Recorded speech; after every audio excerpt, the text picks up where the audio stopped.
And we're back. Oh, you're sitting awfully close to me now. Oh, sorry. Oh my God. Continuity, babe. Continuity. Don't hit me again. What? Well, I went to school. Yeah, tell people about your journey.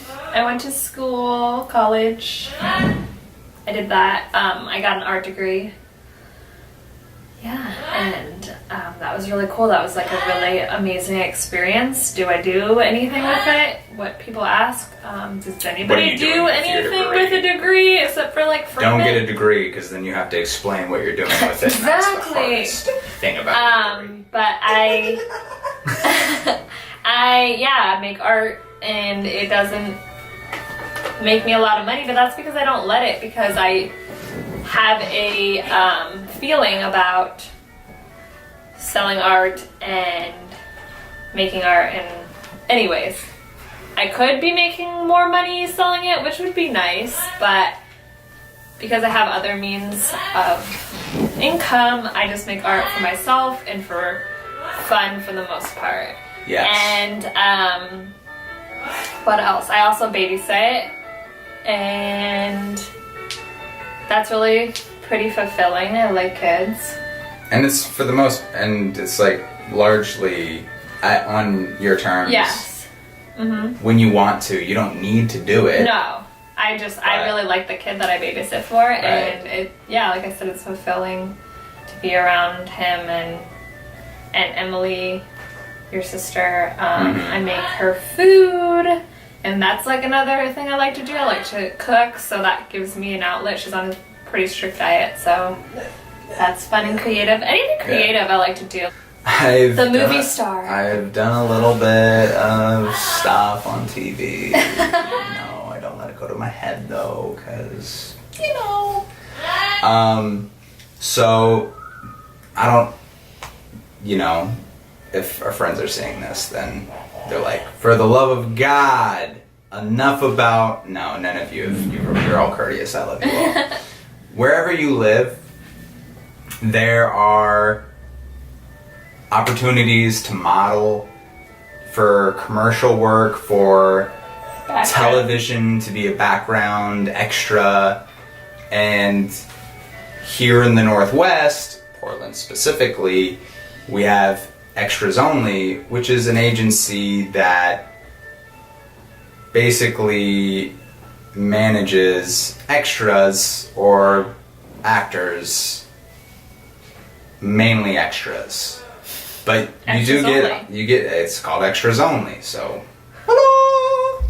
And I've gotten tons of stuff on Grimm, The Librarians. Kroger is a big company that does commercials out here, and then other commercials as well, Nike and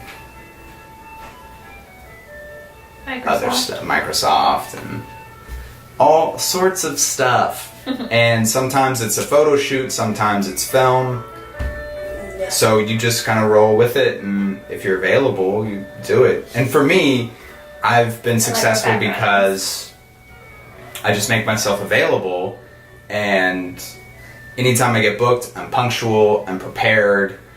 You go in there with enthusiasm, you're ready to listen and learn and take direction.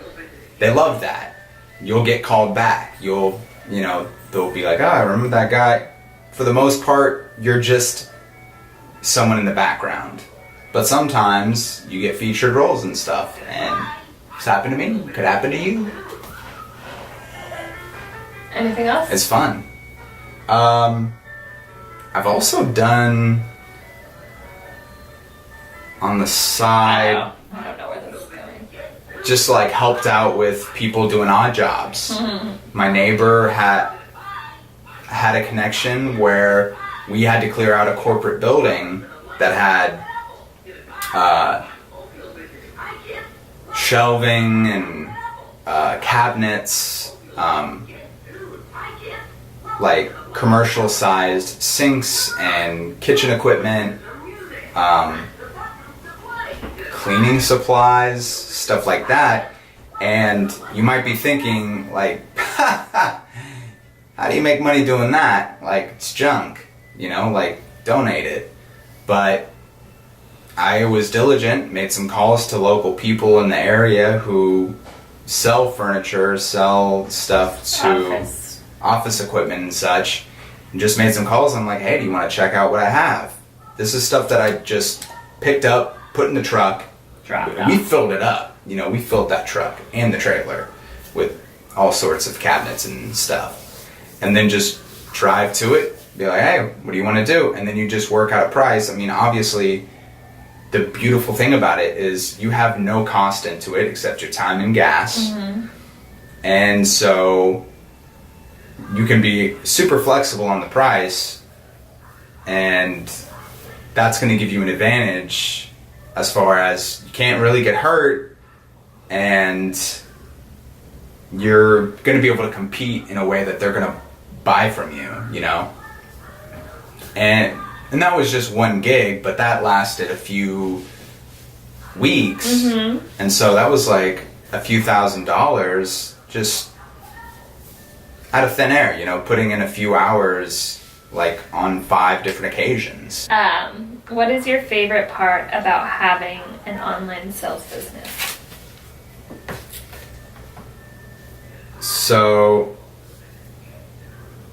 it wasn't until more recently, like a year ago even, that I was like, I guess I have my own business. Even though I've had it on my taxes for 3 years, I never really, I guess I didn't give myself the credibility or the repute of being an online, or having an online business, because I use eBay and Amazon as kind of the facilitator of the business. So it was like, I just, you know, most people would perceive it as a hobby, but, you know, when I'm making my mortgage payment and my cost of living and then saving money doing it, yeah. What's your favorite part? That was the question.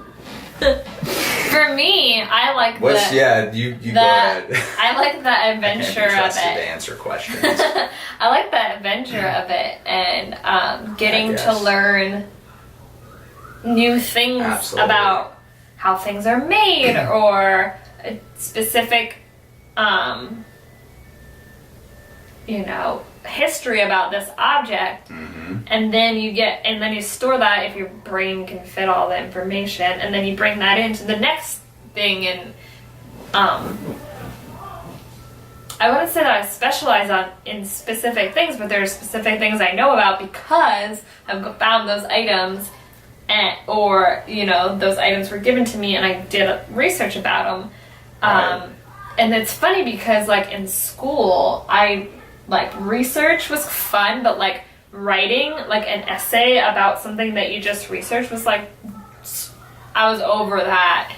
And we kind of do that, you know, like it's a very brief excerpt about what the thing is, but we have to do research and then apply that research into how we sell it. So we're kind of going back to those research and essays. Absolutely. But it's like fun. It's like things that are fun, and I guess I can go into my least favorite. Kind of goes with that too. Is that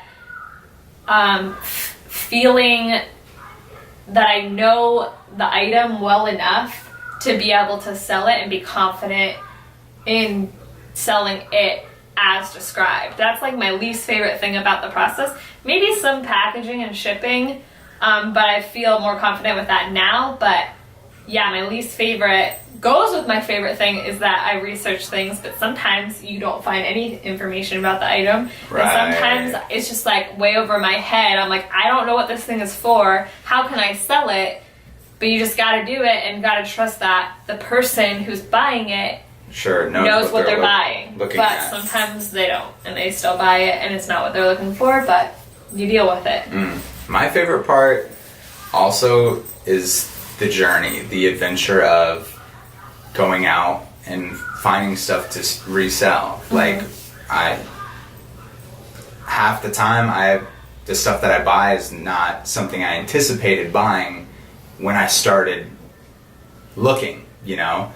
And a good portion of the time I don't know a lot about what I'm buying, you know?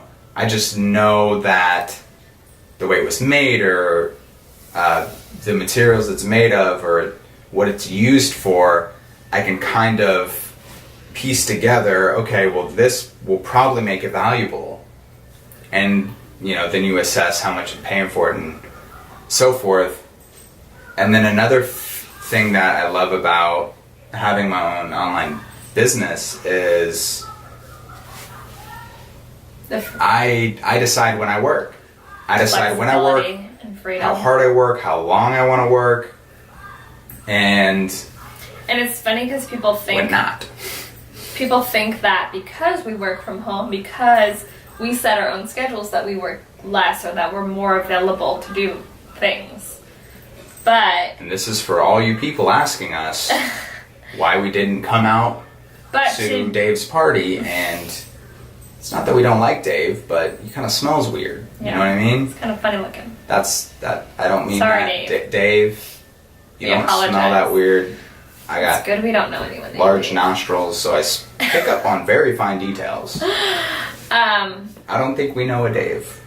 I know I zero. know some Daves, like but none Daves. that I hang out with. No. But that's funny. What if we did actually hang out with a Dave? We're forgetting all about you, Dave. Sorry, Dave. Matt, what were we just talking about? Just that we have a tendency, because we're working from home. Yeah, to work more. To work more than a 9-to-5 job. Yeah. Like literally 9 to 2 a.m. all day long. I mean, sometimes, but it's pretty loose working sometimes. Yeah. It's not like just fixated on the computer. It's like we're just hanging out, you know, I'm gonna get this draft started. And you're way more likely to get sucked into work mode, where it's almost like I can't talk to him or else I'm bothering him to work. Occasionally. And I'm more loose about it. I can snap right out of work mode pretty easily if I need to cook, or if we need to run an errand, or need to be somewhere at a certain time. Well, for me, when I zoned in. Yeah, when I get zoned in, I'm working faster, and everything's just kind of clicking and flowing. So I don't like to jump in and out of that flow too much. Yeah. Just because I know that I can just bust out my work that I want to get done. And for us, it's really just a personal goal of how much we want to get done. Yeah. And the thing is that it's so exciting to go out and get the things, new things, and be like, look at all this stuff that's out there in the world. I feel even because we're doing so successful that we want to get more things, and it's even more exciting to get out there, but we're only 2 people. We have a stack of things that need to be listed before we get more stuff, or else it starts to become a bigger and bigger stack. Yeah. Which we kind of were at for a little while, but then we had some vacations and some things going on, so the stack kind of stayed, but you're dwindling it down. Absolutely. And then but always buying too. Yeah. So. And the thing is, sometimes I buy enormous lots of parts and pieces, which is the best way to buy stuff. So yeah, I'd say my least favorite part, because I didn't address that, is it's funny because there's kind of a duality to selling a lot of things. So ridiculous. But when you sell a lot of things, well, then you have to package a lot of things. And some days I wake up and I'm like, oh my god, I have to package 20-some things. What a horrible thing that I'm selling a lot of things. I didn't know that you felt that way, because you just do it. Oh, absolutely. I do it because you gotta. For me, when I list something, I've made a commitment that when someone buys it, I'm going to get it to them as quickly as possible, for the most part. Yeah. There might be a day where I'm like, okay, I'm just going to wait to ship that the next day. But I'm diligent, and that's my commitment. Yeah. That's my commitment to the customer.